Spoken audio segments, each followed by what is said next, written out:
Hello， 大家好，今天是我们 K.I.S.S 考试 lesson 的第530节课，我的笔记写在我的这个电脑里面。今天我们来去学习一下雅思口语为什么不能背谚语。官方最新发布了25个像谚语一样的这些表达，到底应该怎么样去学习？那因为今天的课程的话呢，可能会涉及到一些比较地道的表达，我觉得找一个 native speaker 来去参加的话呢，可能会对于我们的学习会有一定的帮助。所以我们叫来 Ulysses。Hi Hello. Hi, you can come here. You want me to come there? Yeah, you don't Okay. need to feel shy.然后我们先来说一下，我们今天课程的第一个部分呢，就是官方给了我们一个建议，就是什么样的词组最好避免，就是也不是说什么样的词组最好避免，就是为什么我们不能死记硬背这些谚语。第二个呢，就是呢，官方推荐25个词组，怎么样可以去用在考题里面，教会大家一些自学的方法。如果你觉得今天课程会对你学习有一些帮助的话，可以帮助我们去一键3连一下啊。I asked them to share if they find it very useful. I thought the thumbs up meant something good. Yeah, something about it. So, firstly, we can talk about there's a new suggestion on IDP official website. It says that don't try to memorize cliches. Be natural. 因为很多学生就会去死记硬背一些谚语，比如说 raining cats and dogs， 或者是 health is wealth. 然后我们可以去问问 Ulysses，what do you think about this suggestion? Don't try to memorize cliches. Doesn't this fall in line with don't try to memorize your answers? Exactly. That's similar. Basically. Yeah, basically. Exactly. Yeah, so you got the point. Idioms or cliches. Just be natural. Don't try to memorize something. What's the risk of memorizing those cliches? They might catch you in a word or a phrase and ask you to explain it, and you have no clue. Wow, exactly. Yes, if they just learn raining cats and dogs, they thought all raining can be expressed as raining cats and dogs. Or maybe you use the cats and dogs in a sentence that makes total no sense. Exactly. Just say raining heavily if you don't know how to use the phrases. But on the official website, they published 25 phrases, and then I can show you how to study these phrases now. If you want to download them, you can go to our 你可以到我们的微信公众号雅思令后台回复资料包就可以去下载了。It's right here, right here, somewhere. 好，然后我们来去看一下怎么样去应用这个词组啊。好 ，Step one 就是呢，当你去看到这个词组的时候，我们今天会讲3个词组 right here。然后呢，我们讲这个是 three phrases here. 然后呢，我们讲第一个词组的时候的话呢，我们先要去问一个，你要先和你的 native speaker 的朋友啊，或者是说你可以去通过一些网站去找到这个 native speaker， 比如说 Caply 的网站。然后这样子的话，等会儿会告诉你怎么样用这个 Caply 找到比较便宜的这个外教。然后的话，你会和 native speaker 先去讨论一下怎么样去用这个 phrase。比如说我们今天讨论第一个就是 pull yourself together。好 ，Ulysses，the meaning is to get control of your emotions. So in what situation we use pull yourself together? When you're a hot mess. When I'm in a hot And I did it purposely, right? I used another cliche or another word that you would know what's a hot mess mean.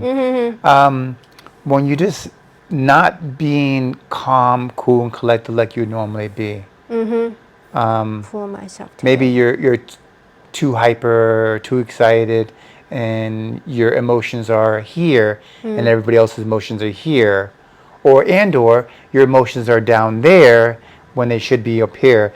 Pull yourself together.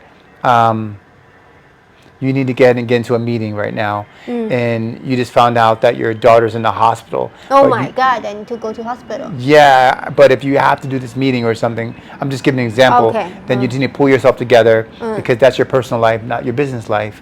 Go in there, kill the meeting, and then walk out and go check on your daughter. Pull yourself together. Okay. That is very drastic let me meaning. give you an example. Please. Okay. So I can say, my IELTS speaking exam is coming. Then 5 minutes before my speaking And you're nervous exam, wreck. I was so nervous. I wanted to poop. And You wanted to poop. whenever it's come to a test, I will have I don't know watery poop. Yeah, Okay, you don't need to go that deep. But whenever there's a test, I will go to the toilet many times before the test because I feel like I'm very panic.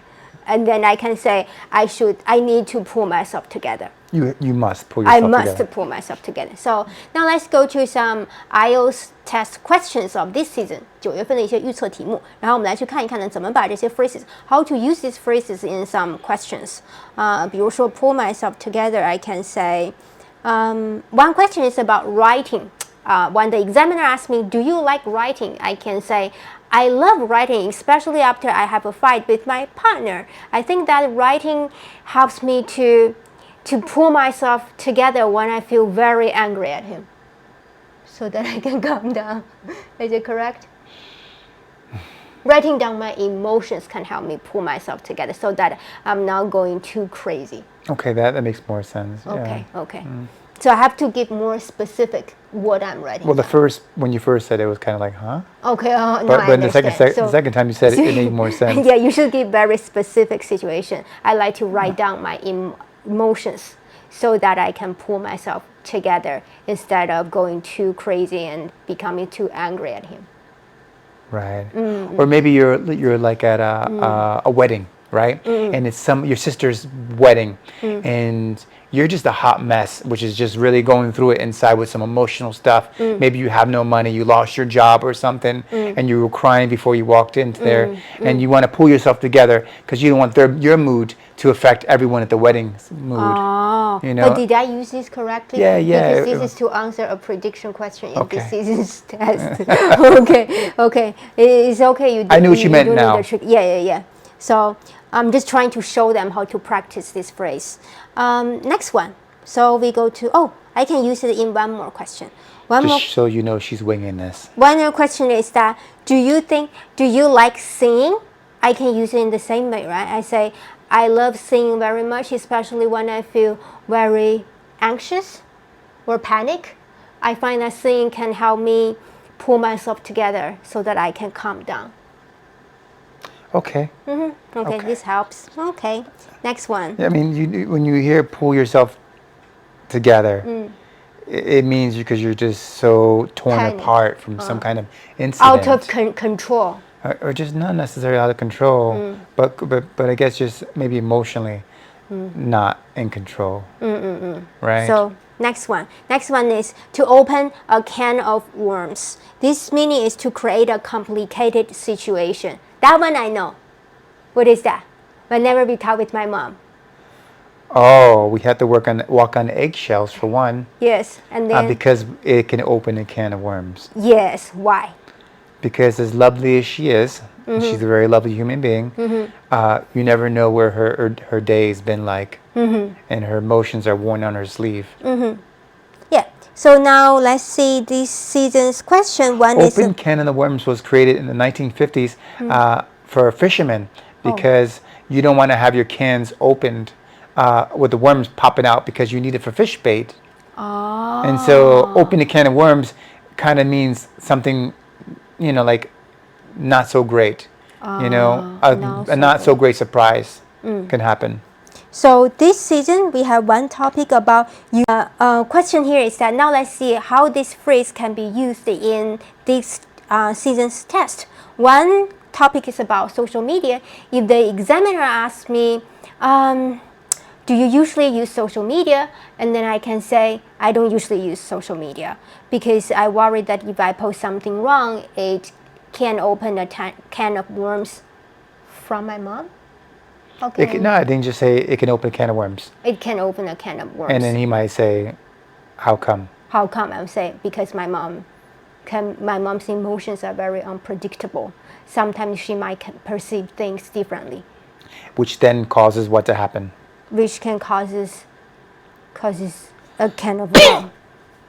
It can cause an argument. It can cause an argument. Okay. Time. Causes my mom to call the embassy.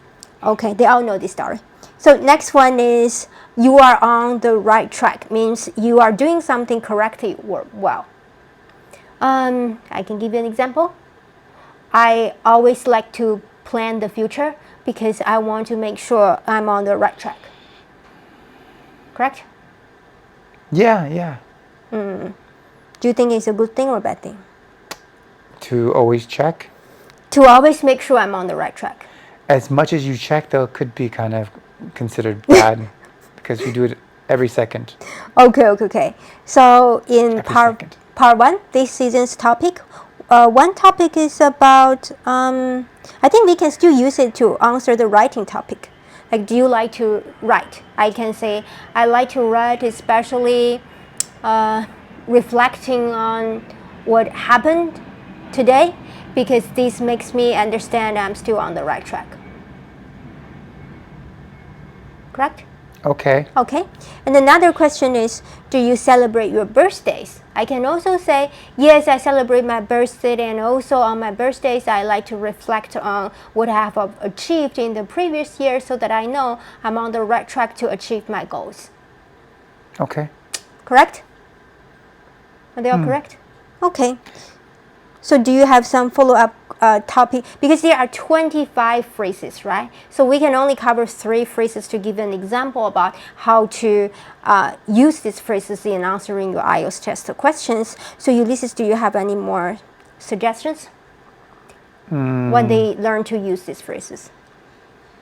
I mean, only use it if it's in a daily conversation, and hopefully they've got a couple of English-speaking friends, or they're maybe watching some TV shows, or watching your videos, or basically having a conversation, really, but where it comes natural. Because if you don't say it natural and you don't understand the meaning, and it's not making any sense, Exactly. then that's where you can get in trouble, right? Because you're Yes, you don't have to learn all of these 25. You can just learn maybe 3 to 4. You think that would be very important for you to express some But ideas. aren't there in more your than daily life. 25? What do you mean? They're like 25? more than the 25 is just like there are 25 phrases recommended in the IELTS official website recently. They only recognize 25. They only recommended 25, but there are definitely more than Oh, wait a that. minute. They only recommended 25 of the idioms Yeah, that they say idioms. don't learn. They said don't memorize. Oh, but Yes. here are 25 that we like. Yes.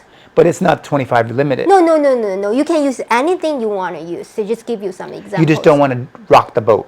Rock the boat. Rock the boat is the meaning of that. You know, like literally you're on a boat, and if you rock the boat, if you rock it too hard, it could tip over. Okay. So you don't want to rock their boat. Okay. Thanks for your time. It's an idiom. Now is my time. My time, she's kicking me out. Bye bye. 好，然后我们最后来去学习一下，在雅思口语里边的话呢，怎么去积累一些更多的这些词组。因为我们刚才所说这个点呢，就是再去运用这些词组说，虽然官方给了你25个词组，对吧？但是你这个25个词组的话，并不需要所有的都去背起来。你可以觉得说哪一个可以更帮助你去表达自己的兴趣爱好、平时日常比较喜欢做的事情，你才去学习它们。然后呢，我们再去雅思雅思口语的时候，实际上 Part 1只需要去学习4个万能元音，知道怎么去用英文给表达就可以了。想办法用上类似这样的词组。如果你想考8分的话，然后 Part 2需要1个万能故事，我们编辑把这个链接给你，把这个视频的这个截图给你放在这边。然后当你去做了这2件事情之后，就写了你的4个万能元音，写了你的1个万能故事之后的话呢，如果你生活里边没有 native speaker 的朋友的话 ，they might not have a native speaker friend， 那这个时候的话，你就可以到 Kaply 上面去学习。然后的话呢 ，Kaply 是我们长期以来都推荐了7、8年的一个网站，然后上面的话可以帮助你去找到就是 native speaker 的外教。You know what I like most about Kaply, Ulysses? They have examiners of different accent. And also you can filter examiners based on what they like, their jobs and also their hobbies. 所以你们就可以根据你们自己的兴趣爱好找到跟你 match 的那个 examiner， 他们可能也跟你的兴趣爱好是一样的。然后的话呢，如果你对于我们的1对1的保分课程口语课程的话呢，是我们的 coach 7分和8分 coach 帮助你去写这个口语稿，解决你这个词组的问题的。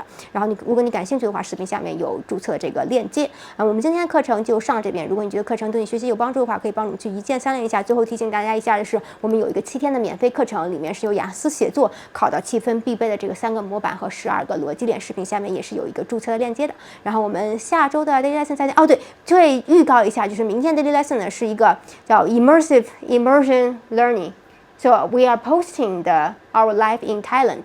明天的时候这周6的时候会 post 那个。然后如果你感兴趣的话，也可以去关注一下。好了，再见啦。